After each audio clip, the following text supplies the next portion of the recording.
Loving the journey. That's our theme for the year. Loving the journey. We've been talking about the divine and how the universe operates, and now we're coming to ourselves. And loving the journey. Do we love ourselves? Do we love our own journey? Do we love our own life? Can you say you love your life? Yeah, isn't that great? And yet, how many of us say those things to ourselves that Lainey just sung about? I'm too fat, I'm too thin, I'm stupid, I can't do it, I don't know how. Well, prayer works for everybody else. I hear that a lot. Yeah, I know God is everywhere, but I sure don't feel it. Usually implies that God is everywhere but me. It's clear. Infinite presence, infinite reality, omnipresent, omniscient, omnipotent, everywhere present, all the time, everywhere, all the time, in every circumstance or situation, except me. We find ourselves to be the great exception, right? How many of us do that? And we receive these messages for who knows how long and in how many ways and places we receive these messages about ourselves. But even underlying the messages that we receive about ourselves, there is the reality of the human condition. And the reality of the human condition is this experience of separation, this experience of aloneness, this experience of I stop here and you're over there somewhere, and sometimes that gulf feels pretty big, doesn't it? And if the gulf between me and you feels really big, what about the gulf between me and God? Me and the divine? That can feel monumental to us. And so we ask ourselves the question, who am I? Who am I? So we've spent the last couple of weeks, as I said, we've talked about the divine, about the reality of life, about the reality of this thing we call God. We use that word to describe this indescribable, undefinable, infinite reality. And we talked a little bit about it last week, about the creative process and the way that the universe operates and how we understand how did the divine get to be creation? How did the one become the many? How does this all work? And how is it being sustained? And then we come to us. Who am I? Who am I? Why should God care about me? Why should I care about God? Who am I? So we have lots of ways that we can look at this. We have lots of metaphors and conversations that we can have about it. In the Western tradition, we're told this, that we are made in the image and likeness of God. All the three Abrahamic traditions all agree on this, that we are made in the image and likeness of the divine. Wow. What does that mean?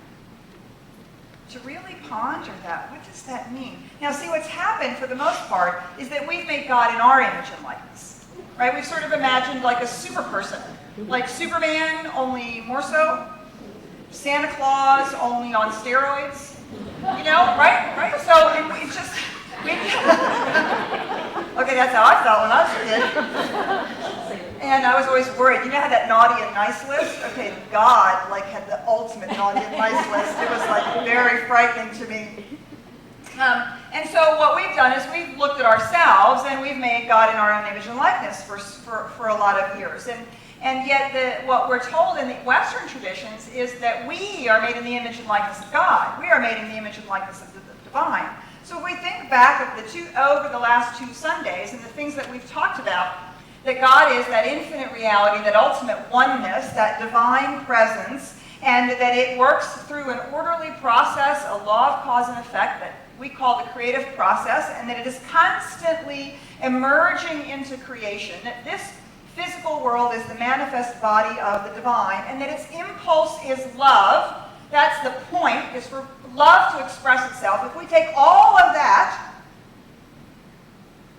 that's the image and likeness of what we are made of. That is the mirror. That's the image that we are made in. Infinite reality, divine love, creative process, infinite potential. That is the image and likeness in which we are made. What if that were true? What if that were really, really true? What if that were not just something that we said to ourselves because it made us feel better, or something that we hoped were true, or something that we wished were true? What if that was actually really true? What if all those beautiful things, or maybe not so beautiful things that Lainey sung to us about, all those things that we've said to ourselves, all of those messages, all of those stories, even down to our sense of separation, what if all of that were set aside as not the truth about who we are? What would be left is this profound reality that we are actually made in the image and likeness of the divine. And our spiritual nature, our true essence, the reality of who we are, the I am that I am, we can describe on the individual level in exactly the same way that we would describe the universal. Now, not that we are the universal, because we are actually the individual expression of the divine. But we can talk about that reality of ourselves in the same manner. The way that I like to think about this is I like to say I am not all that God is, but God is all that I am. I am not all that God is. God is the infinite reality running the universe, for goodness sakes. I'm not all that God is, but God is all that I am. The creativity, the love, the heart, the mind, the soul, the physical body, the reality, and the expression of life, all of that is that expressing as me, being made in the image and likeness of the divine. Now, in the Eastern traditions, they say it a little bit differently. God sleeps in stone, breathes in plants, dreams in animals, and awakens in man. We might think of this as the term consciousness, or a description of consciousness, and sort of the continuum of consciousness. That consciousness is in the physical inanimate world. It begins to dream in the plant world. No, begins to, what does it say? Breathe. It begins to breathe in the plant world. It begins to move and experience itself in the animal kingdom. And then there's a place where it awakens. Whether it awakens only in the human race or in other, we don't have to have an argument about. But somewhere along the line it awakens. And that awakening is consciousness becoming self-aware. Consciousness becoming aware of itself. Consciousness revealing itself to itself. Waking up to the reality. Waking up to truth. And yet it's a continuum. Do you see? It's a continuum. There's no place where it stops or starts. There's no break in this continuum. It's the same continuum that we talked about the very first week, and we referenced again last week, the continuum, the wholeness, the oneness. But in our experience, it is now awakening into self-consciousness. We are now actually able to look at the whole, look at the divine, look at the universe, and ask the question, how does it work? What is it? What is our relationship to it? What's going on here anyway? Yeah, I don't think my cat asks those questions. I think my cat knows exactly what's going on. She's here to be loved and adored and petted and fed. It's pretty straightforward. There's no question in her mind about that, is there? She knows exactly and precisely who she is, Queen of the Universe. This is not a hard equation for her, and she has no problem experiencing that or simply being that. There's no question there. She's fully conscious of herself. But in us, that consciousness raises to the point of self-consciousness, where we begin to ask these questions, because we are able to now separate ourselves from the divine. We actually experience that sense of separation for a reason. It is so that we can actually see this whole. Because without us, The universe doesn't actually get to experience itself. We are the eyes that experiences the divine. We are the heart that experiences the divine love. We are the hands that make the work of the divine love real in the world. Without the ability, without self-awareness, the universe, this spiritual, infinite, divine reality, has no experience of itself. It awakens in us. One way that we can think about this, in a way that this is described and looked at, is with the Gaia principle. I love this picture. I think this is just amazing. And there's this notion that Gaia has evolved a part of herself that is now separate enough to be able to look back at her. Right? The principle or the notion of Gaia is the notion of the planet as a whole single organism. And that it's a wholeness, and all of the plants and animals and minerals and all the systems and all the processes are a whole organism, just like we are a whole organism. Just like we have rivers of blood, veins of blood, the planet has rivers of water. Just like we have bones, the planet has stones. Just like we have ways of moving and being in the world, the planet has ways of moving and being in the world through the beings that live as an outpicturing of that life. So the Gaia principle is that this is a whole organism, one single organism, like we are one single organism. And it has evolved to the place where a part of itself is able to separate itself out enough that it can look back upon itself. Can we imagine, like, sending off little cells to go out here and look back at us? And yet that's what Gaia has done. That's what the universe is doing. This sense of separation that we have is not a bad thing. It is part of the reality of the human condition. It is our sense of separation that allows us to turn and look at God. Otherwise, God is simply being, and it has nothing that looks upon itself.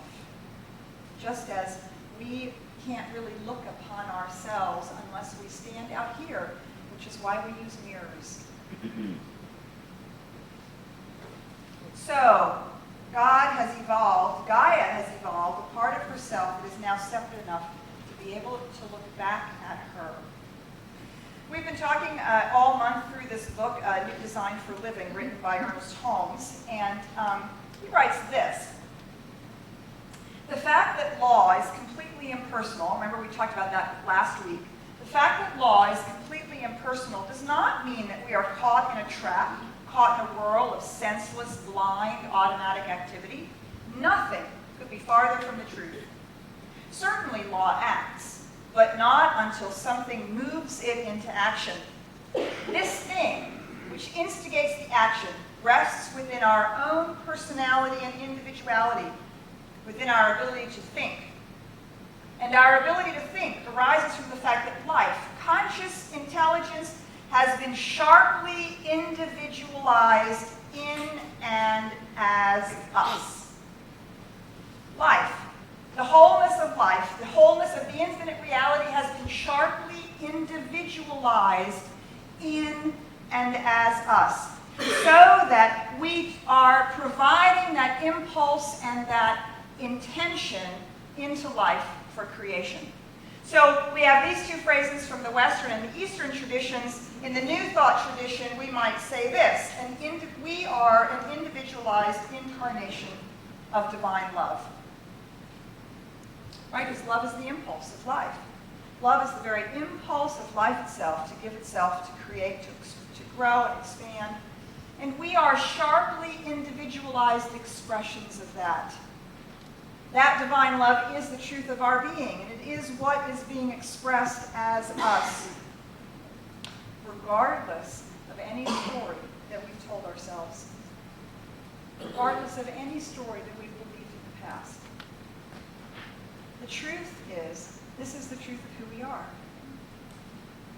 And all our spiritual practice, all our meditation, all our prayer, all our affirmations, all of the work that we do to transform our lives and to heal ourselves, all of it is in service to releasing these old stories, to drawing away the veil of the labels that we have upon ourselves, the roles that we think we play, to draw away the veil of our woundedness, to heal this story of our brokenness, so that the truth of our being is what shines through.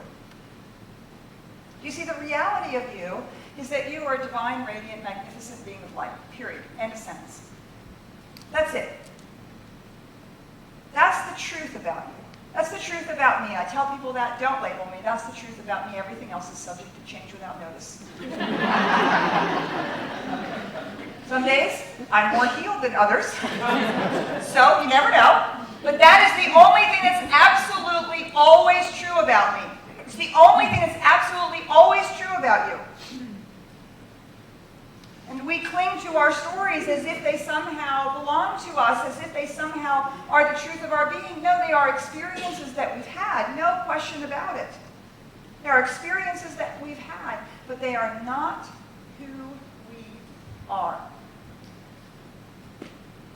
And as we find a new place to stand, a new locus of identity, we are seeking to identify ourselves with the spiritual reality of who we are. We're seeking to identify ourselves with this I that I am, this radiant, magnificent being of light. And what if, just for a moment, what if we just pretended it were true?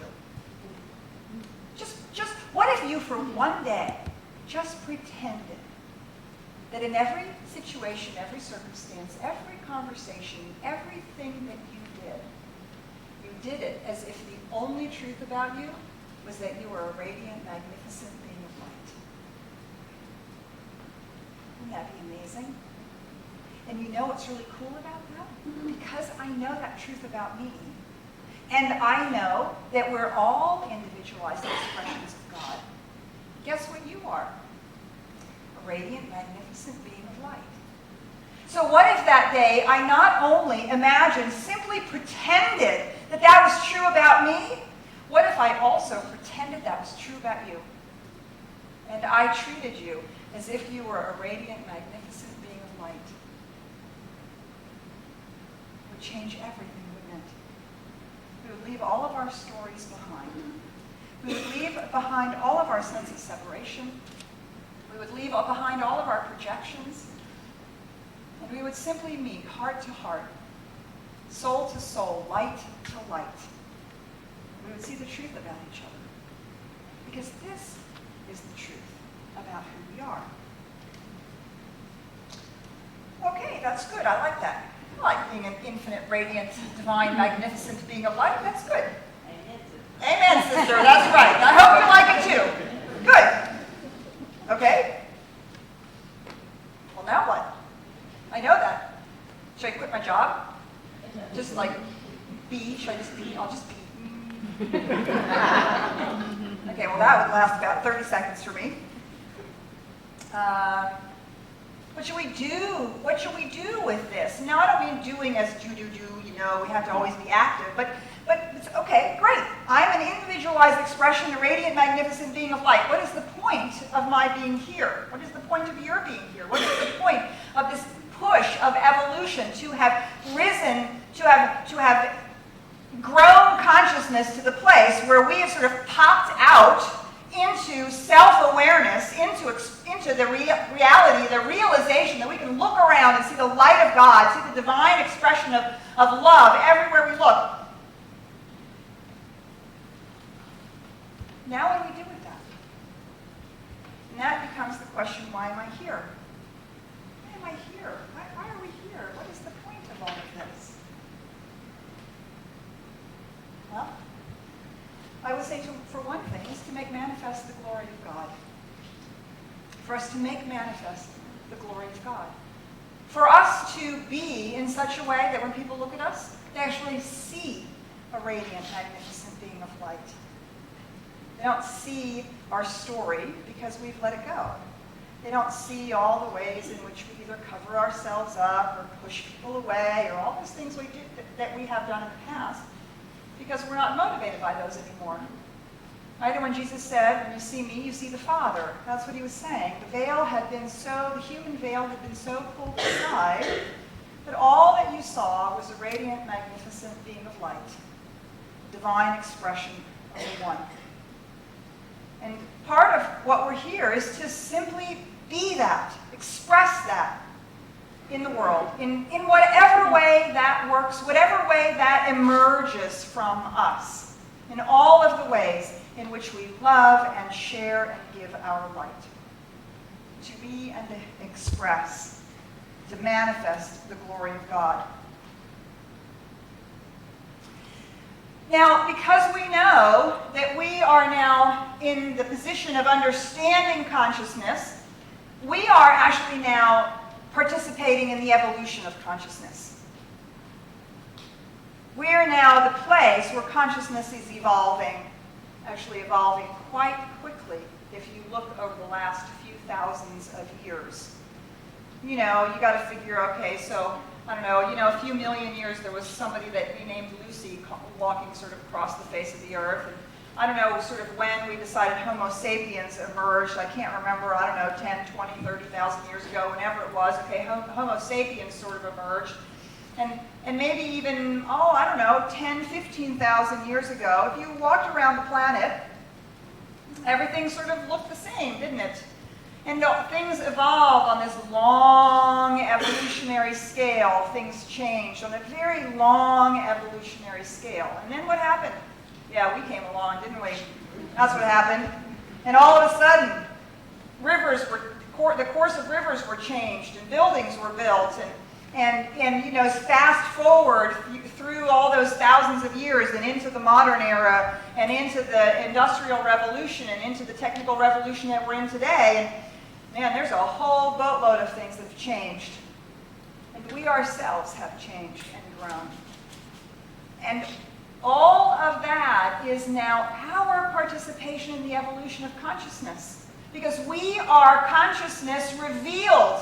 We are consciousness revealed to the place where we can see it and we can participate in the evolution for the direction that we think life is going, or not. And we've had lots of experience with the or not, haven't we? Lots of experience with it. And all of that is evolving us, evolving consciousness as a whole toward greater and greater alignment with the truth. And so part of who we are and why we are here is to co-create those new possibilities, to experience the results of co-creating those new possibilities, some of which are wonderful and they really move in a positive direction, and as we said, some of which are not so great.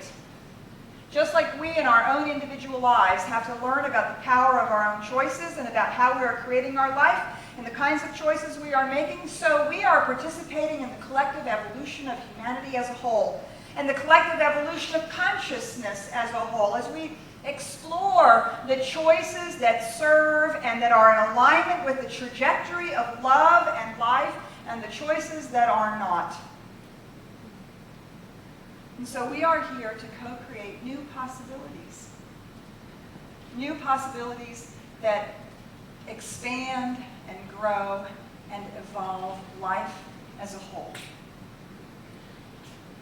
Ernest Holmes writes this in A New Design for Living. In man, so let's just have a little caveat here, right? We know he was writing in the 20s and 30s, so they didn't really have gender-inclusive language back then. So we'll forgive him, and I'll try to make it gender-inclusive as I'm reading it, but we'll just forgive him right off the bat. Okay, in human beings, in all of us, we seem to have that point where heaven and earth meet, a place where the spiritual and the physical meet. The intangible spiritual always becomes the tangible form. But in man, in us, in human beings, the spiritual retains its identity as spirit and mind, while at the same time being tangible as a physical body. In the human being, man, in us, the spiritual retains its identity as spirit and mind. That is the I that I am. That is the consciousness of the wholeness that is expressing as me, as you, while at the same time being tangible as a physical body. That's the individualized experience of me that I have, my physical body, my emotional self, my mental states, those things that I identify as the individual personality that's expressing in the world. Only in this way would it be at all possible for what at first appears to be small, insignificant, and limited human beings to comprehend in any way or in any degree what is larger or greater than we are. That thing which is greater than we are is also what we are. The part can never encompass the whole, but the part can never recognize the whole unless it is part of the same nature. And so we are now participating in the very nature of the divine, the very nature of reality, the very nature of the universe. We are now participating in it as we become consciously aware of it. Well, we're participating in it even when we're unconscious. We're just not consciously participating in it. Right? Okay, that was a redundant statement. I totally get that. But do you see what do you see? Right? When we're unconscious, we're still participating in it and we're making a mess. Right? But when we awaken to the truth of who we are, when we awaken to this reality of who we are, when we awaken to the reality that there is this one infinite reality that we're a part of, and the way the creative process works, and that we're made in the image and likeness of that, and that we can actually see it, use it, and participate in it, now we awaken, and our participation actually serves and supports the evolutionary impulse of love, of life, of light itself to be expressed in the world. And finally, why am I here? Well, I think it's to express love in action. To express love. You see, spirit simply is love. It just is love. And when we're in our meditative state, and we move into that place of consciousness where we are aligned with the divine, and we pop into that moment of oneness, we experience the presence, and we simply sink into the reality of love. What an amazing state that is. But you know what? You're not there. You're not in it with me. And I'm not in it with you. I'm in it by myself. A beautiful, powerful, incredible experience for each one of us to have when we're in that meditation. And we have that moment of oneness. And yet, it is to bring that love into action. You see, I don't think God has any hands. I don't think God has any eyes. I don't think God has a heart. I don't think of God as a super being made in my image and likeness. So I don't think of God as having any of those things. I think of spirit as being love. So how does that love get expressed? Well, if we're made in the image and likeness of the divine, we are sharply individualized expressions of that divine. I have hands, feet, I have loving eyes and a loving heart. I have a loving way of being in the world that allows me to give and to serve and to grow. Each of us. That's what we're here to do. We're here to evolve consciousness, to co-create new possibilities, because we are the place where love is made manifest. We are the place where love becomes a verb and not just a state of being.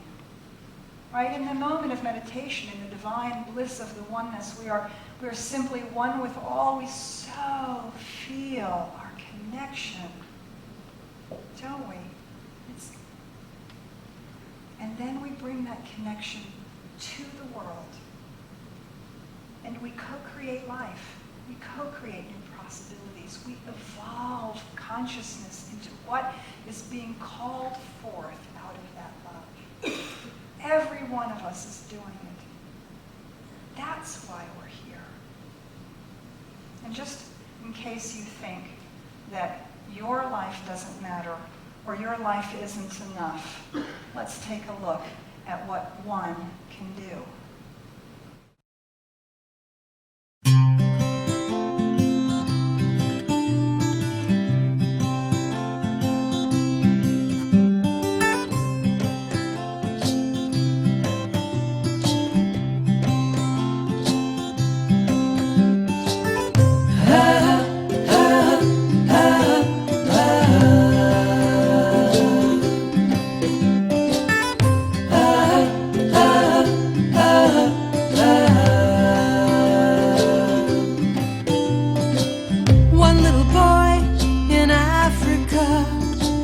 He put a face on AIDS, told his story to the world till he died.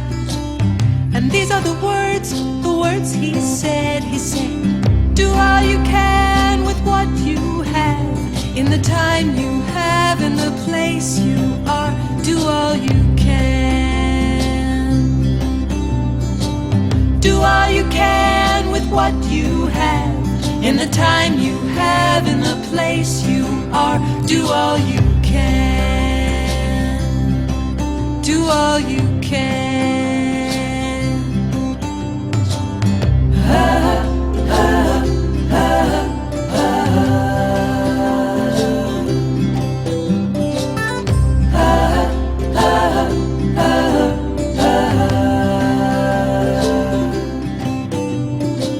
Holy Mother from India, helping the sick and the poor.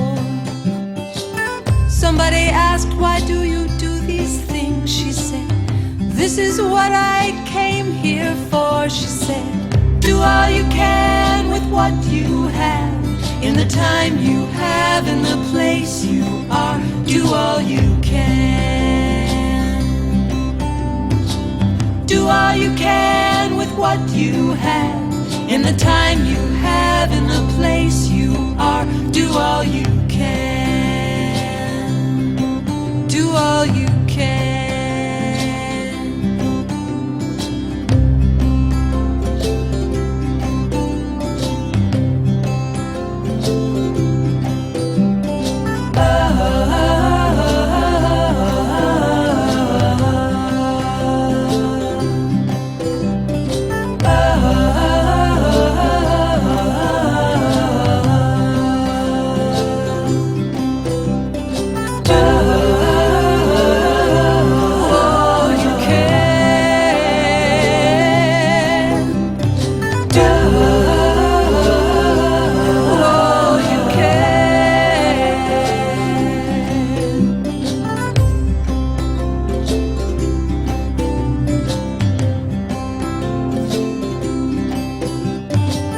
This is a gift they gave to us, to share wherever we go.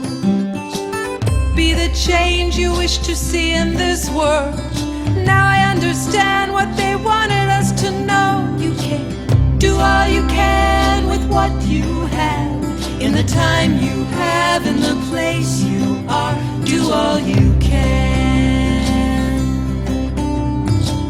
Do all you can with what you have, in the time you have, in the place you are. Do all you can. Do all you can.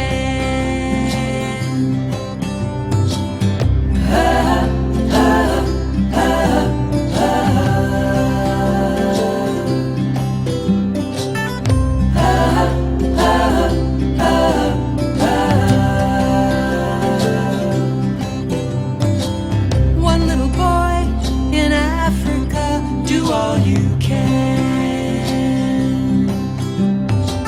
Holy Mother from India, do all you can.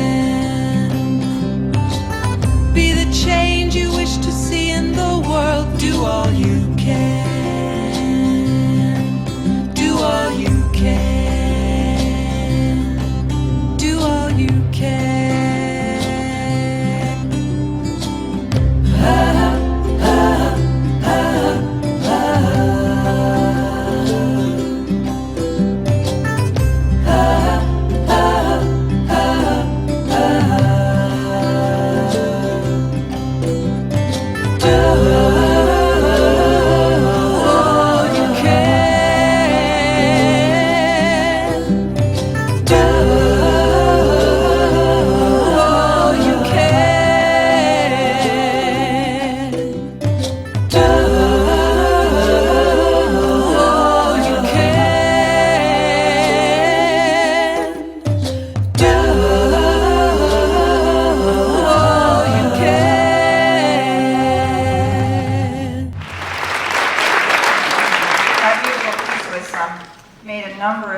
ago, and Michael Gott, who was our former music director, and I were working on a program together, and I asked him to create a representation of what it would be like to have love in action. And we chose this song, which was written by Devotion. And Melissa posted it a little while ago and reminded me of it, and it was just perfect for it to come up. So thanks for posting it. It was really great on our Facebook page. And so I just want to close by reminding you who you are. You are a radiant, magnificent being of light and love, an individualized expression of the divine love. And your purpose is to evolve consciousness, to co-create new possibilities, and to bring love into action. So explore that this week as you let go of all of those other stories.